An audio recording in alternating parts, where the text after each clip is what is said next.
I don't know if I was supposed to be on this interview for this long. No, that's fine. This is the SmallHD Ultra 7 with the built-in Teradek receiver.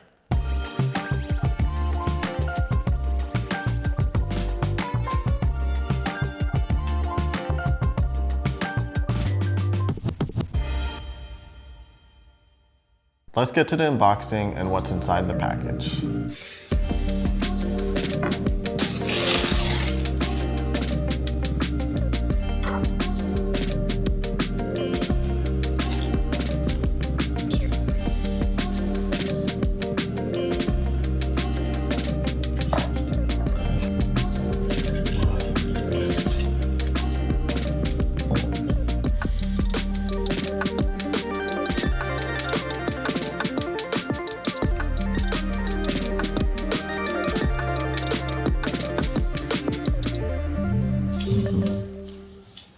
So you're going to take your rubber grip handle, you're going to need this piece, and then you're going to take a silver Allen screw. And you're also going to need a 3/16 Allen key. The very first thing that you want to do though is you want to insert the screw, I don't know what to call this, the extension or the arm, then you'll insert it into here. And basically when you do that, it's not going to come out. Then you're going to adjust your grip and go ahead and tighten the Allen screw.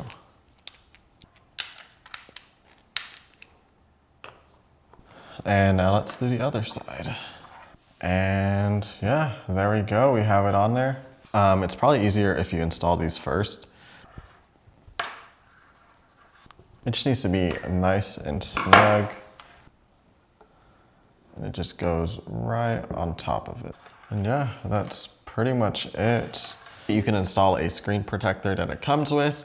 This is what the strap looks like.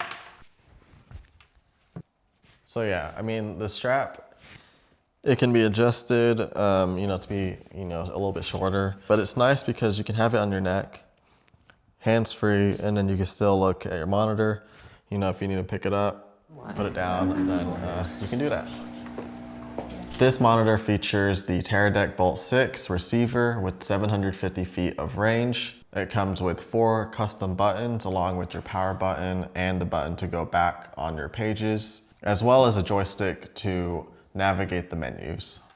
Going from left to right, you have your HDMI in and out ports, your Ethernet port, your 5-pin LEMO for your USB connection. You have your Q20 connection for mounting your monitor on a stand. And then on your right side, you have your 2-pin LEMO for powering the monitor, as well as another 2-pin LEMO for passing through power onto another accessory. And then finally, on the right side of the monitor, you have your SDI 1 and SDI 2. SDI 1 is your input, but the second one can also be a second input as well as a out. Then you have a headphone jack right here on the right side. And then I guess lastly, you do have your V-mount plate, which you do have to install, but it's only held on by 4 screws. Having the plate built into the monitor as well as the Teradek makes this a really compact solution for a director's monitor, or even if you want to pull focus on it. Previously, this was my follow focus setup for pulling on various cameras. As you can tell, it's definitely a lot bigger, a lot heftier, and it takes up a lot more space. But when you're comparing the 2 different setups, you can definitely see just how slim the SmallHD is compared to this one. This one still works just fine. I just used it on a music video the other day. Pull that focus. Oh yeah. Oh yeah. It would be nice to be able to pull on a setup like the SmallHD versus this every once in a while. Right here I have my Teradek receiver on here.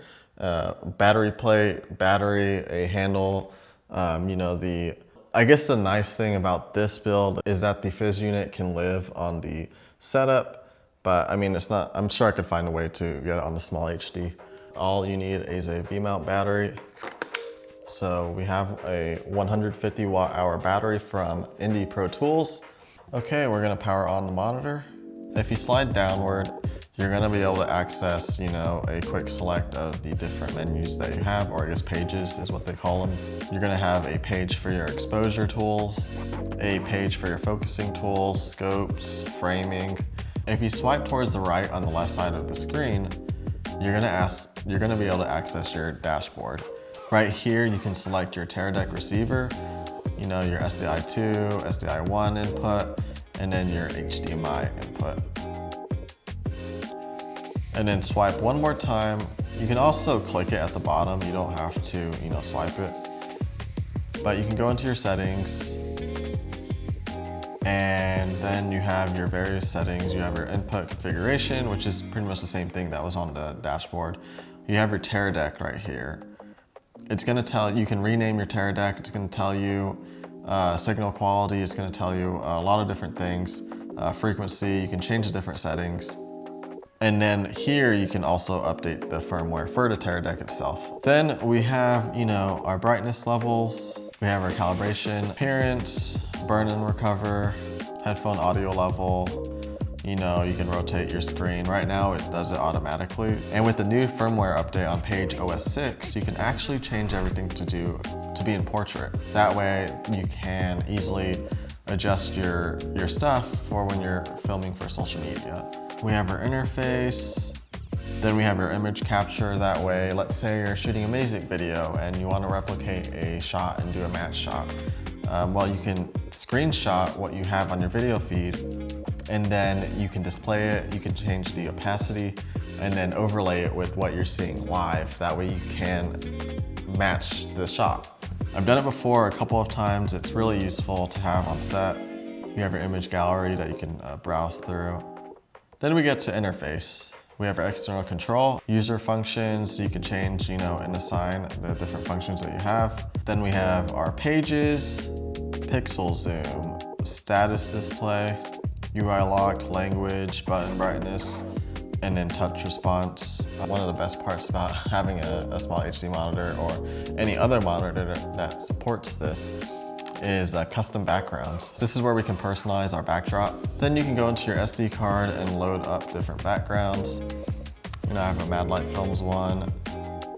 Our power options, our fan options.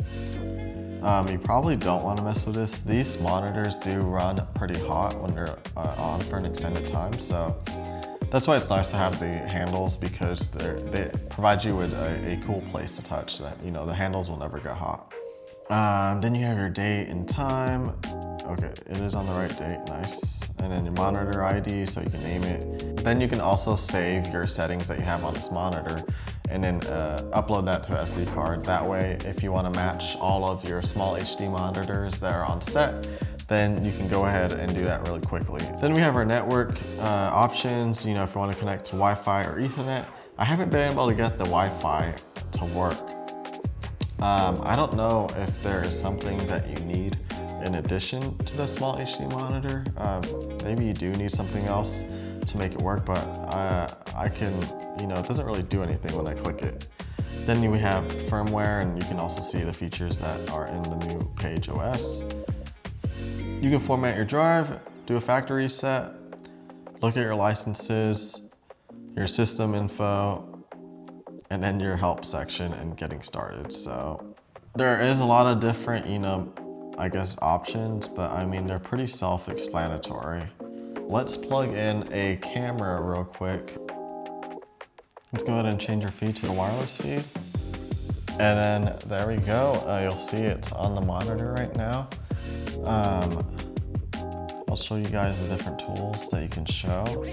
So yeah, here's your exposure page. You can enable your waveform. You can probably change it to a different waveform. Yeah, a lot of different options to customize this exactly how you want this to be. You know, everyone's different, and everyone has their preferences.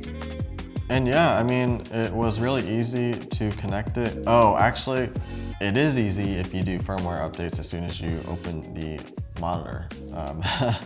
Nothing really works until you update it, I found out. So this monitor, when it comes out, you know, when you get it delivered to you, or if you buy it in the store or wherever, you do need to do firmware updates. When I received this monitor, I was waiting for it in the mail, and then it finally did, but I had to shoot the next day, and it wasn't like I needed the monitor. It wasn't like necessary. Well, I didn't bring the SmallHD SD card that they provide, thinking that, any SD card would work.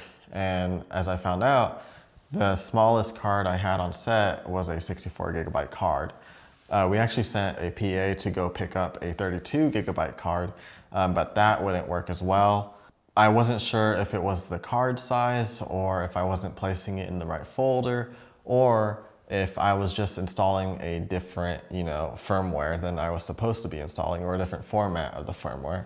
I just looked it up on ChatGPT and it said that you needed a .swi file. Well, when you go to download the firmware on SmallHD's website, or it's either on SmallHD or Creative Solutions, download it, you actually get a bin file. And so I was getting conflicting information between ChatGPT and then what I actually found.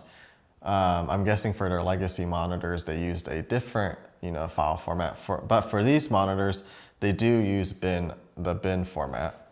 I was trying to figure it out at the place we were shooting at since we had free time, and nothing was working. And in fact, the 32 gigabyte card actually got stuck inside of the SD card slot in the monitor. That was super frustrating. Luckily, a friend of mine had a pair of pliers and I was able to take it out. But that was a little bit of a scary situation because I really did not want to send in a monitor that I had just received. So that didn't work out. And so I thought, well, maybe you can install firmware updates through, the Wi-Fi. Well, the Wi-Fi wasn't working. And so at this place that we were shooting at, it was a restaurant, they had Ethernet ports actually open. And so I plugged this in straight into their internet.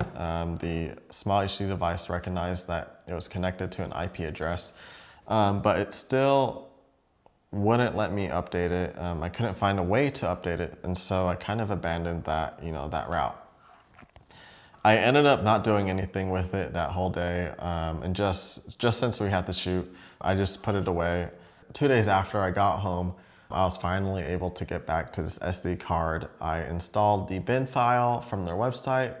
It's the SmallHD, I think it's Page OS 6 firmware update. I put it onto this card, and then the SmallHD recognized it easily, and I was able to install it. And the whole reason I'm talking about this is because I needed to pair the receiver to my transmitter that's currently on the camera right now.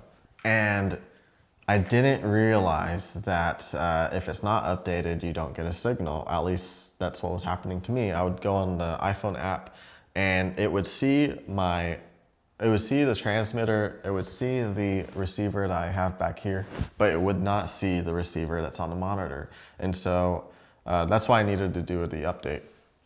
And then you would think that, after installing the update that you would see it in the app. Well, I didn't see it in the app at all.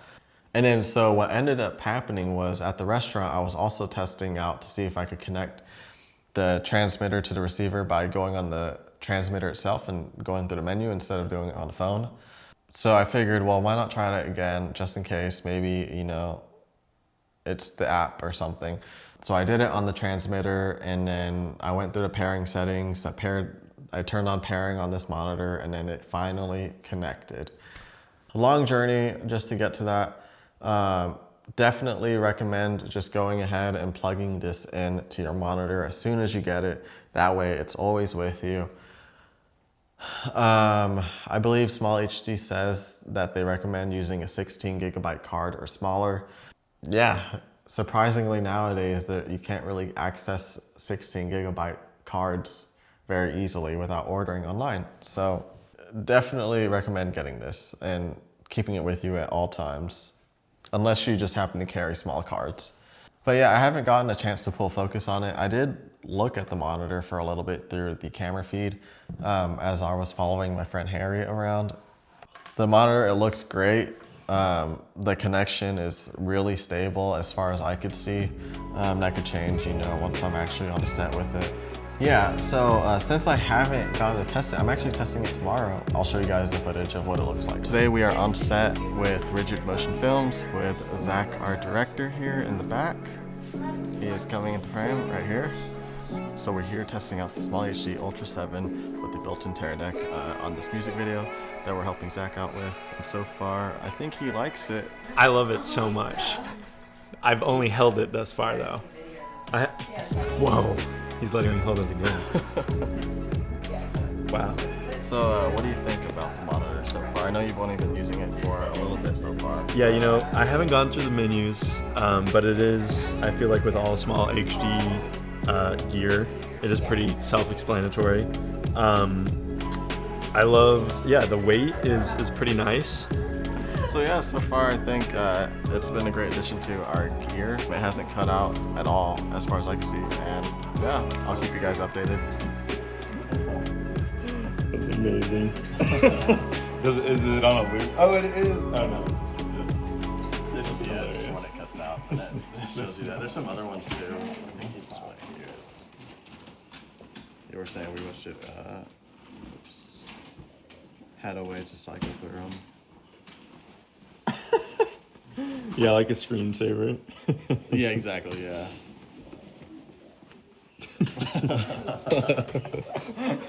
That one is pretty close to my favorite one. That one, I think that one like hits. Yeah. And she says it is production designer approved. Really cool. Let's do it.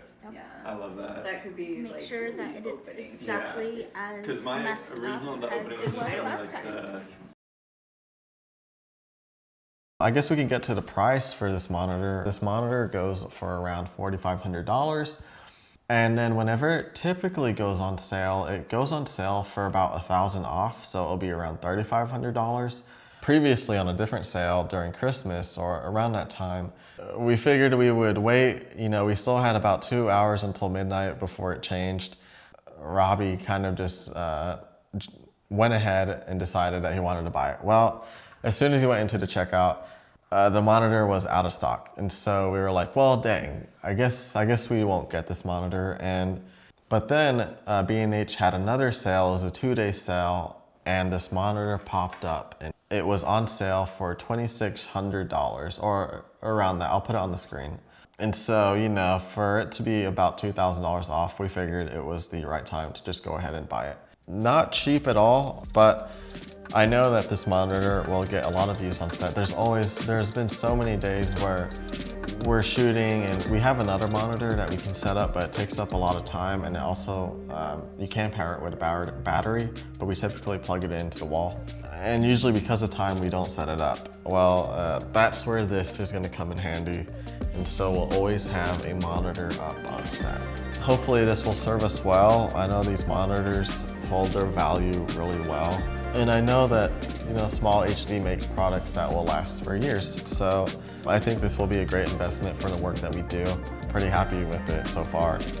Anyways, if you want to collab with us, or if you have any work that you want to do, then you can go ahead and email us at team@madlightfilms.com, or you can email me at my personal email, solomon@madlightfilms.com. If you like the video, if you like what you see, if you have any questions, then please comment down below, give us a like, and hit that subscribe button. And we'll see you on the next one.